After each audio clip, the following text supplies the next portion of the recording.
Les poursuites pour abus contre Michael Jackson pourraient être relancées par la Cour d'appel de Californie. Les deux victimes ont intenté des poursuites contre MMG Productions Inc. et MJJ Ventures Inc. après le décès de Michael Jackson en 2009.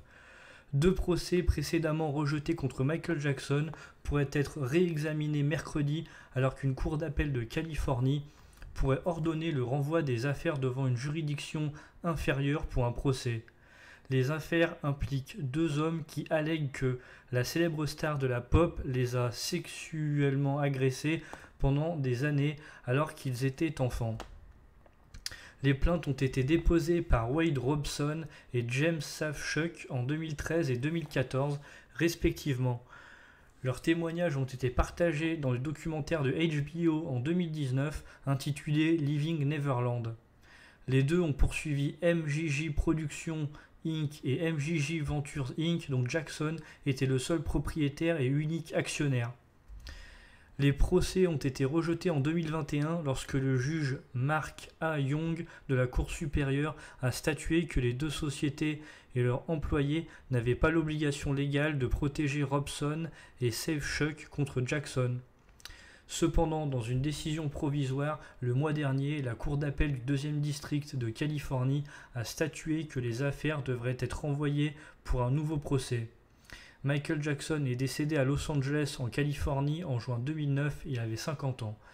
Les avocats représentant la succession de Jackson tenteront de convaincre la cour d'appel mercredi de rejeter à nouveau les affaires.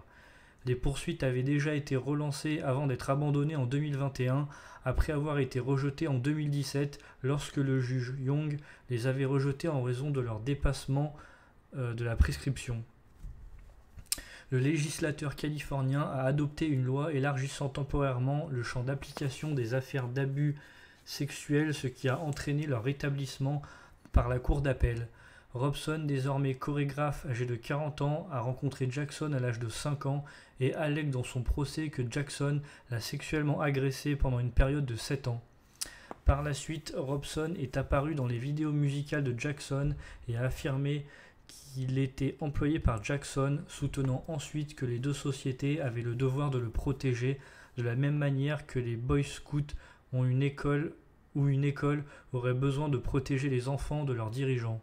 Safechuck, âgé de 45 ans maintenant, a déclaré dans son procès avoir rencontré Jackson à l'âge de 9 ans lors du tournage d'une publicité pour Pepsi. Il affirme avoir été victime d'une série d'incidents d'abus sexuels par Jackson, qui l'appelait souvent et lui offrait des cadeaux somptueux. L'estat de Jackson a nié tout abus envers les deux garçons et a souligné le témoignage de Robson lors du procès pénal de Jackson en 2005, affirmant qu'il n'avait pas été abusé. Safechuck a également dit la même chose aux autorités à l'époque. Voilà, merci d'avoir suivi cette vidéo. N'hésitez pas à vous abonner, à partager, à liker. Vous pouvez cliquer sur d'autres vidéos si le contenu vous intéresse. Moi, je vous dis à la prochaine.